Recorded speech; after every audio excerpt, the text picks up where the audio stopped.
Hello, I'm Ryan, and this is Entreparenter. For this episode, I want to share with you every wage I've ever earned. I know what to take the picture. I'm not taking a picture. You're not taking a picture? No.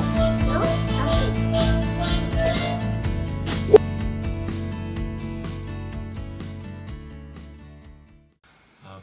One thing I love is transparency from other social media people. Business and earnings and wealth can, for the most part, be a pretty private matter, kind of a black box of sorts. And it's challenging because that's really what it's all about. Employment is about money, and getting ahead in the world, or at least getting yourself to a position of stability, is about money. And when people are reluctant to share about money, it makes it really hard to discern maybe what you're doing wrong or know what you're doing right if you're in a position where your earnings are not meeting your needs. How to go about changing that situation is really important. So Entreparenter, one of the goals of the channel is to help anyone, be it a young child who's ambitious, to a teen with dreams, to adults who are looking to make a transition, provide all the tools that I and my wife can provide to give a bit of a roadmap. Our roadmap is not perfect, but some roadmap to follow is better than no roadmap whatsoever.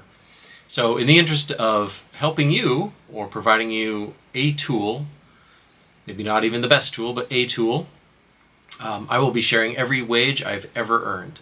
Now I'll put a timestamp here where you can skip to if you only want to see or learn about wages that I've earned since Michelle and I got married.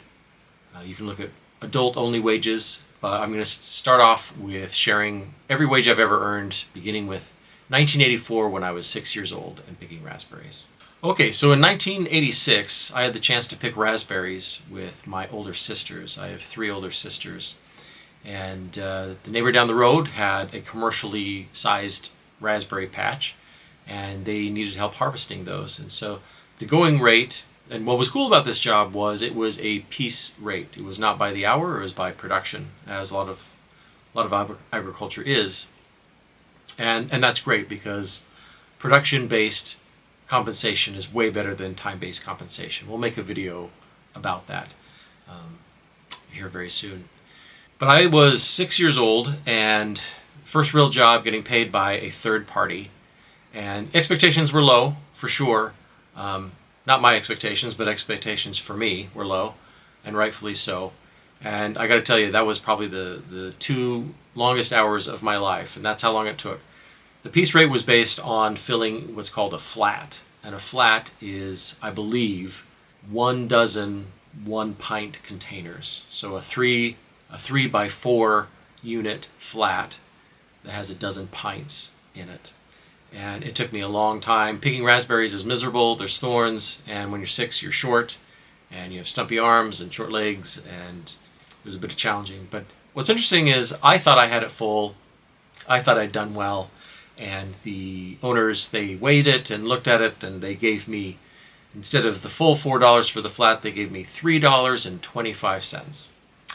So what did I get for that 3 hours and for those 2 hours? Well, they paid me $3.25, but on an inflation-adjusted basis, I had earned $6.25. So that was my very first wage I ever earned as an agricultural employee. All right, next up, in 1986, when I was between 7 and 8 years old, we spent, I believe, 2 summers doing a thing called painting address numbers on curbs. And so it was an interesting job. We told my mom and my older sisters and I think my little sister by that time as well, we walked around as a family and went door to door knocking and saying, hey, your address numbers on your house are not easily seen, and first responders would really prefer if your address was easily visible, and we're here to offer you that by painting your address on the curb with the stencil package that we had. It was an interesting job. I'll talk about it more probably in another video. But we as a family would go out for 2 hours or so, knocking doors in the city and getting people to pay us to paint their their address number on the curb. And my best estimate was for those 2 hours, I came away with my portion of about $4. And on an inflation-adjusted basis for that year, that worked out to $11 and the equivalent of $11.82 in today's money. The next thing was 1988. I believe we spent at least one summer, maybe two, doing what's called worming. And I actually called my mom up because I wanted to figure out how to give you guys a resource on this. And I'll put a link in the description to a recipe. But back in the 80s, you could buy a solution that would irritate worms. You'd fill a barrel, a big like 35 or 50 gallon barrel of water, put a little solution in it and dump it on people's lawns. And all the night crawlers and earthworms would rise to the top for you to just scrape up with your gloves and put in a box of newspaper and go to the local bait shop and sell those worms by the pound. It was actually a pretty productive way to earn money. We knew a host of adults using it as a supplementary income to support kids in college and other endeavors. And that was really a very interesting experience, I guess you'd say. And I think I earned about $5 an hour doing that, because again, it was production-based, not time-based. In 1990, I started my first real agricultural job, real meaning consistent, with the local farmer who farmed my parents' farm for many, many years. And that was becoming a pipe mover. In the West, and it's also a dying art, but in the West there's irrigation done by 40-foot lengths of aluminum pipe with a big sprinkler right in the center. And you can move those pipe through the field. And so at the time I was young, farmers were still hiring young kids to go and move those pipe twice a day across the field to water the crops. That was also a piece rate endeavor. And when I very first started, you were paid 10 cents for each pipe that you moved. And the standard length of a line of pipe was actually a quarter mile, or 32 pipe. And so to move one line of pipe, you got $3.20. And that was the beginning of a great job that was seasonal, but also had really good earning potential. So my first year, I started that when I was 12 years old. I made less than $400 for the summer because I only moved one line of pipe twice a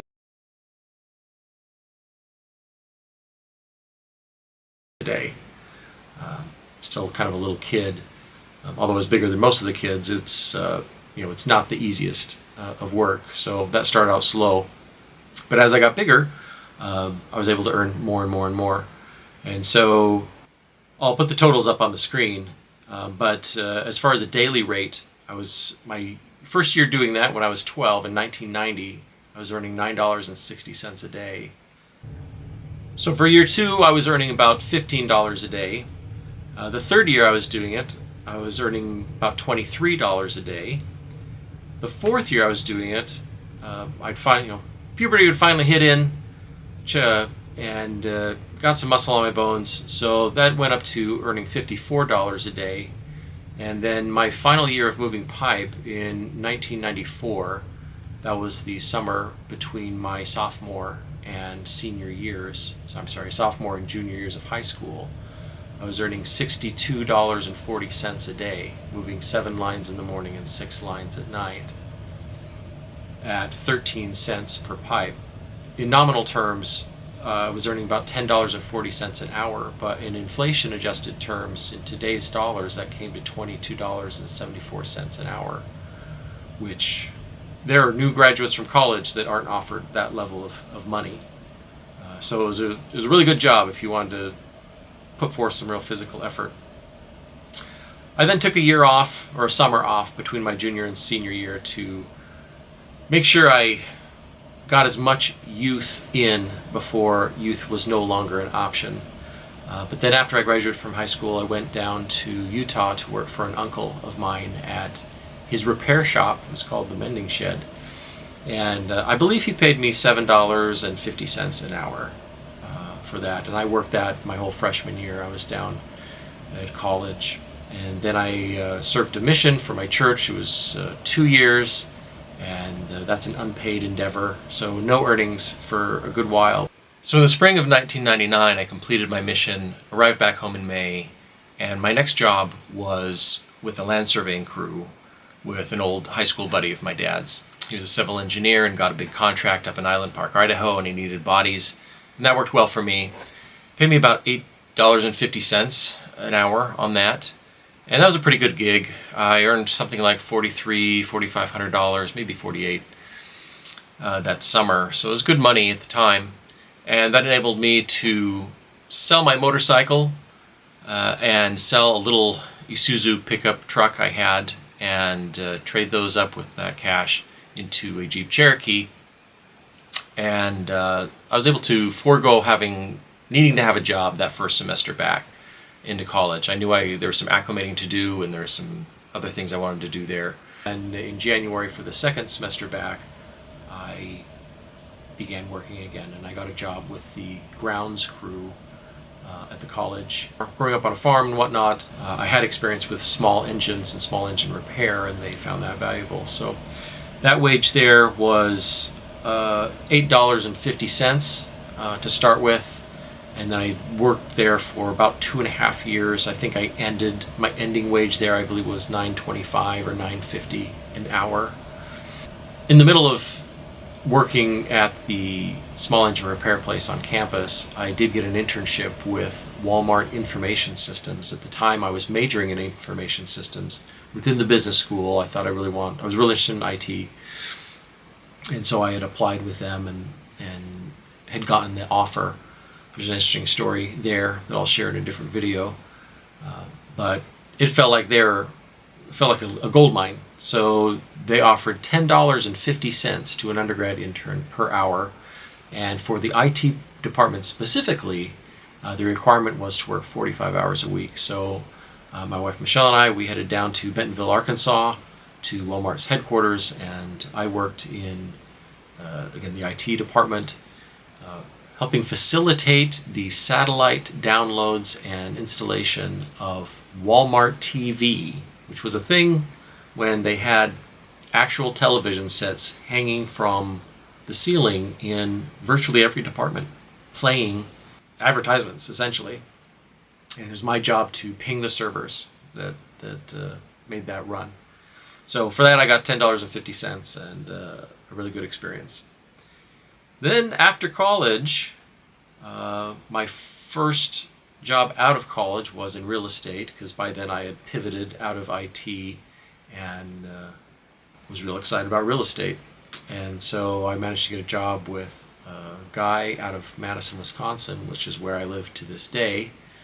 And I was hired as essentially a property manager and project manager for his multifamily portfolio. And that was a sweet gig. I graduated in the year 2002, and the dot-com bubble burst was like mid-2000, and that was a pretty severe deal. And then you had the whole Enron bankruptcy and MCI WorldCom fallout, which destroyed another huge portion of the economy. So the economy really sucked, and so I was really fortunate to even have an offer at that point in time. I think half of my graduating class did not have an offer of any kind as of the graduation date, and to have a solid offer was great. And that offer was an interesting hybrid, so that it was $3,000 per month plus reduced housing, and that housing was credit was like $685 per month. So overall, my monthly compensation in kind and real wage terms was $46,000-ish, which was really good for the time, really good for the industry. We felt very lucky to have that. On top of that, because this was a small entrepreneur, he didn't have a big portfolio, and he didn't have very many employees. We also negotiated some health care. Health care did not come with that, but we negotiated an interesting deal where Michelle and I would get a high deductible health insurance plan, and the first $2,000 were to be paid by us out of pocket, and then our employer would cover the next $3,000 in costs until the $5,000 deductible was met. And that worked out great for us. And it's unfortunate that that's still not a legitimate option for people who want to engage in that sort of bartering. But that's information for another time, I suppose, another video. After I left that job, I frittered around a bit, looking to make a change, and I took some temp work, and so I worked for about 7 or 8 months as a accounts payable temp with my business degree, earning $14 an hour. That was in 2003. And then in 2004, between 2004 and 2007, I got a job again with a property management company, but this time a commercial one, and this is the company that I worked for a total of about 10 and a half years. And my first position with them was as the accountant. I was employee number 4. There were 2 maintenance men, a property manager, and I was the accountant / kind of assistant property manager there. And that was a salary of $32,000, no living allowance. It was, a setback. So, like I talked about, people's paths, they aren't necessarily linear. And so, 2 years after graduating, I took a job that was less than my first job out of school. And by that time, we had our first child. Our daughter had been born. And so that was one of the reasons for settling for that. It did come with health insurance, and it was okay. It wasn't great, but it was okay. The insurance anyway.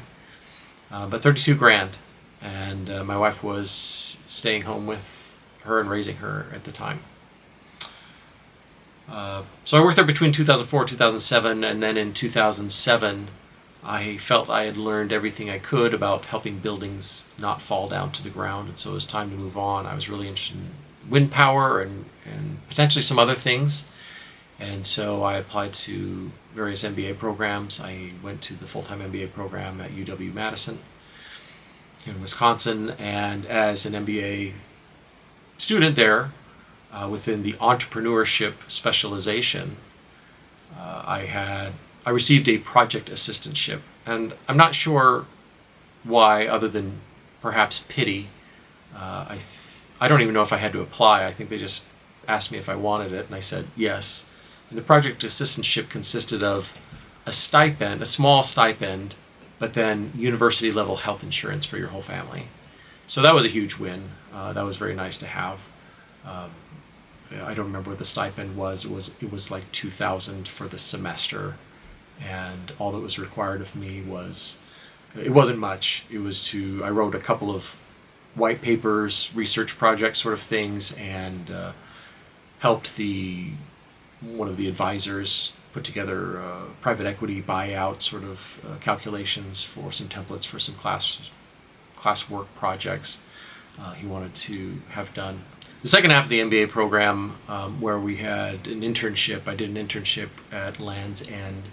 I hadn't made much traction transitioning over to wind power installation, and so I was able to procure an MBA level internship with the sales department for Land's End in their business outfitters division. So it's corporate apparel, and that paid $25 an hour, which was really kind of a nationwide sort of going rate for MBA interns at the time. I don't recall if that came with health care or not. I think we didn't need it. I think we were able to get the health insurance still through the university, since we were continuing students. Then after the MBA program is when things got really interesting, because that's when we decided to pull the trigger on starting a daycare, and we graduated from the MBA program with no job prospects or anything. We were on our own.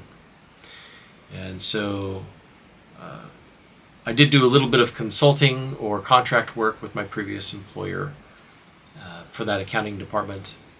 They were going through some software migrations, or needed to go through some software migrations. And part of my history there was I was forced to navigate 2 or 2.5 accounting software migrations during the first 4 years I was there. they could use me, so they hired me back while I was not making money at our new startup, and I think they were paying me $25 an hour to do that, and that went on for about 6 months until finally we got out of startup mode. We became cash flow neutral, maybe even cash flow positive. And my old manager said, we didn't really ever replace you, and the nature of the business had changed. They'd hired a president. They wanted to get into development, and so they were growing. Where I had left that company, I had started with that company as employee number 4 and finished as employee number 4. They were now up to 12 employees, and the owners were ready to invest heavily into growing that business. And so it was an expanding enterprise, and they asked if I wanted to come back and kind of go along for the ride. And I tentatively said yes. The story there is this is good for me in the moment, and so I will make use of that. And when it stops being good for me, when I cease being interested or cease learning new things, I will move on. So I stayed with them, and it was a fun ride, and I learned a lot of new things, and it just kept coming. And we'll make another video about that. But when they asked if I wanted to join full time again, they, I believe, offered me the title of accounting manager or lead accountant or something like that, and that was at a rate of $60,000 a year, which was substantially below my peers who were MBA graduates. But I didn't care because that wasn't the right measuring stick. Most MBA graduates coming out of my class, they're going to Fortune 5, Fortune 1000 companies. Wisconsin has a big relationship with consumer packaged goods companies specifically, and research companies. So the average MBA graduating in 2009 with my class, where the economy had already tanked, the crash of 2008 had hit, and it hit hard. So my class was way down actually from the previous 2 classes as far as compensation, and certainly hiring bonuses. Hiring bonuses were almost non-existent for my cohort. It didn't give me any stress because I wasn't looking for them, but it certainly gave a lot of my classmates a lot of stress. So whereas the previous batch had received $10,000 and $15,000 hiring bonuses and 85 to 92-ish thousand starting salaries in the major metropolitan areas, my graduating cohort was seeing no hiring bonuses. The ones that were lucky got 10, maybe some more relocation specific funds, and like 82 to 87, maybe 85 thousand as a starting salary. And that varied by specialization. The entrepreneurship guys were close to that. The quant guys that were into securities and going to capital management firms and financial consulting firms were at the high end of that. The brand management and market research people were also kind of at the high end of that. But there are other, HR was at the low end of that, as it tends to be. Arts administration was much lower than that, as it tends to be. And those sorts of things. Operations, supply chain people were kind of in the middle. But that was kind of the going rate in 2009 when I graduated. By 2000, this is late 2010, I get offered this $60,000 position to manage the accounting department, which was, I think, just me and one other person at the time, where we were looking to one person and a contractor, a CPA we had come in to do CPA specific things. But then about a year goes by, maybe 18 months of that, and they decide they want to take up the company a little more, and I was offered the position of CFO for the company. And so that wage suddenly went from 60 to 80, and while it wasn't part of the initial negotiation at the end of that first year, the owners, who had a history in banking and had a mindset of banking and banking style bonuses and and end of calendar year timing of banking, of bonus handouts, that sort of thing, that started to come into play. So once I hit the chief financial officer role, wage went up to 80. The bonus at the end of that year was 15,000. Was 15,000. But the previous year, the bonus for while I was still the accounting manager had a bonus of 10,000. The year after that, and then it just kind of same old, but cascaded. The following year, base salary went up to 90. Bonus went up to 20,000. The following year after that, the base salary went up to 100,000 with a bonus of 25. The year after that, base was 110 with a bonus of 35,000. And then in 2018, going into 2018,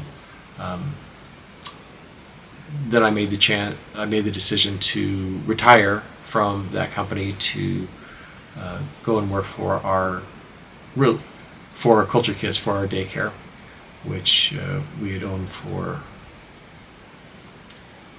8 years at that time. We'd had our second location, and I had too much work, and I wasn't doing a great job at any of it, so I needed to pick a horse to ride.